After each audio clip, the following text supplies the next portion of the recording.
In this demo, we'd like to implement a validation framework which will allow us to impose conditions that need to be respected by the parameters of methods. Let's create a new project and call it demo. In here I will create a package with the same name. So what I would like to have is to be able to specify validation criteria, like for instance, to check if an argument is not null. So I will create those conditions as annotations that can be added to the parameter definition. So I'll create an annotation called not null. An annotation should have a retention. So my retention should be runtime, but as you can see, we can have retention at source level, which is used when doing generation of sources before compilation. Plus, which is used to check conditions when compiling sources. So source is used to generate sources, class is used to compile sources, and runtime, which will end up in the binary code that is generated by the compiler. So in my case, I would like to be able to inspect the annotations at runtime, so the retention should be runtime. Also, I have to specify the target of the annotation, which is an element type. That's the element type definition. And in my case, I would like to be able to specify this annotation on formal parameters from method definitions. I don't have to specify anything in here because I'm not configuring the annotation. By the simple presence of the annotation, I will ask the validator to check that the parameter value is not null. Okay, I will create, just for demo purposes, a new annotation called regex, which should be with the same retention and target as the previous one. However, this will have a value which will be a string, and the value should not have a default value, so I will ask each time the annotation is used to have a value. In order to give an example of how this should be used, what's the benefit of defining those annotations, I will create a simple class called person, and my person will have two properties. One that will be a string and will be the name of the person. I don't care about splitting it by first name and last name. And the other one, which will be a character and will be the gender of the person. I will create getters and setters for those properties, and in the end I will refactor this to extract an interface out of those methods by selecting all of them, but I don't need to show that they are indeed public abstract. I don't need to have override for the compiler, or let's say what, let's skip it, but no commands. The interface should be called iPerson. I'm implementing this by using interfaces because I'm gonna create a proxy, an invocation handler, to check, to inspect the parameter values at runtime. So I would like to intercept all the method calls. Okay, those are my annotations. This is my model. I would like to use my annotations. So for instance, I would like to say here that this should not be null. Of course, when I'm setting the gender, this should also not be null, but I would like to say, hi, hey, you should verify this regular expression. So this should be either one of masculine, either capitalized or lower cases, feminine as well. So one of these. Okay, that's just a simple model. You can imagine whatever you need, and this should be more complex. So in order to implement this feature, I will create a validator class which will have a public static method that will public that will return a generic M type. Let's call it adapt, and it will get a model as argument. So the purpose of this method would be to adapt my model to a model that can be validated, basically to create a proxy to intercept all the calls to methods from the model and impose and enforce the conditions. Okay, so let's start by getting the type of the model. We will need it to create additional implementers. Get class. And I will create a validator. First of all, my validator should have a generic parameter for the type of the model. And I will create a validator of type M, let's call it validator, by calling the appropriate constructor, passing also the model as argument. So this should be I will create a constructor with this, and I will store the model inside my class. So I will need to create a field for that. And now I am creating a proxy by asking the proxy class from Java Reflection to create new instance. The class loader should be the same class loader that was where the model was loaded. I will need a set of interfaces, and for that I will use the model to get all interfaces implemented by the model, and the handler should be my validator. The problem is here that my validator does not implement the invocation handler, so I made it implement invocation handler, and I added unimplemented methods, which is the invoke one. Okay, in the end I will return my proxy casted to M model. So I'm doing this only to be able to intercept the calls to the model. This is the proxy, this is the method. Okay, this is the method, and these are the arguments. So what I'm doing here, I'm just using the method and invoke it with the model as a target and with the arguments. But before that, I will have to check my conditions against the annotations used for each object. So that will be as simple and easy as pie. I will get all the parameter definitions from the method get parameters, and what I would like to have, I would like to check all the parameters and collect all the errors before throwing an illegal argument exception. So I will create a string builder,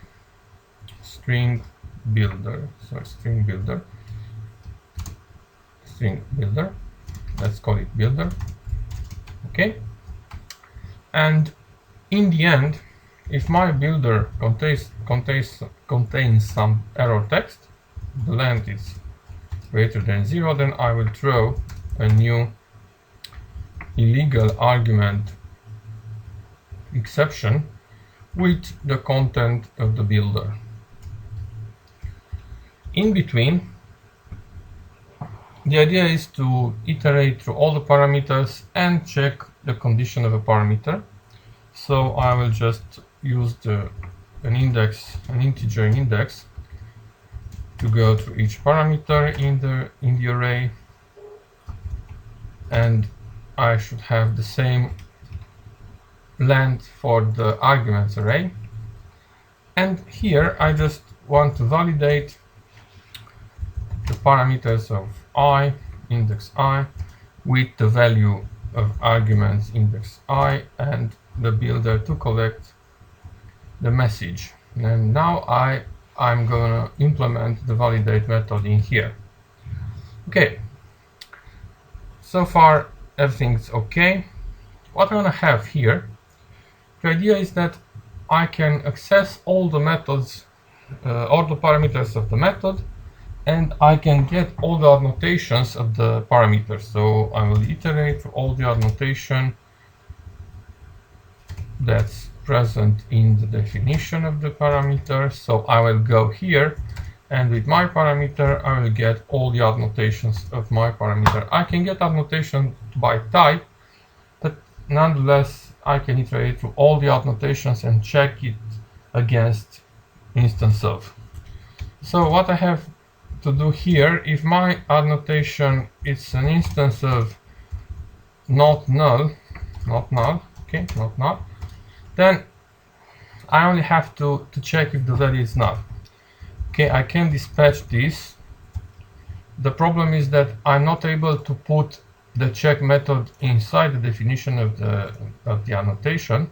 So one option would be to have a dispatcher here. It's not very organized and very well done, but nevertheless, if I have a limited set of annotations, that can be implemented directly by the validator. So I will just, with my builder, I will append a text to describe the issue, like for instance parameter, and I will output the name of the parameter with parameter get name, and I will continue to say that this one cannot be null. Okay. By the way, the value is not called value, it's called object. Let's call it value. So that's okay if I have an annotation attached to the definition of the method to this parameter, and the value is null and shouldn't be null, then I will collect an error for that. Else, if the annotation is of type regex, which is my annotation to use regular expressions, I will get the pattern out of it with annotation value by casting it to regex annotation, and then that's a simple checking if it matches, if the value matches the pattern. Like for instance, if it doesn't do that, if the matcher, the pattern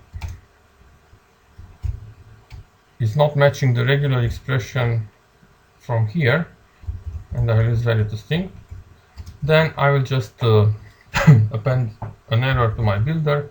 So I will say builder append the same starting idea parameter, and I will append parameter get name, and I will continue to append a text like doesn't match the pattern. I will append the pattern, and I will also append a period. But I will say also parameter with this name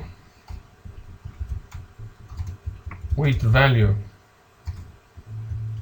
and I will append the value doesn't match the pattern, and I will say what the pattern was. So that's about all when implementing the validator. We only have to create with the static method a proxy that will intercept each method of the model, and when the method is invoked, we will go through each parameter and check the annotation on the parameter against, check the value for the parameter against its annotations. That's okay up to now. Let's create a simple program which is a console. I don't do JUnit testing for that, but this should be the idea. And what I want to have here, I would like to be able to demonstrate what we've done so far. Let's say we have a person, and I will create a new person, which implements the contract. Then I will use my validator to adapt my person. Now what I got is a proxy that's intercepting all the methods from the contract.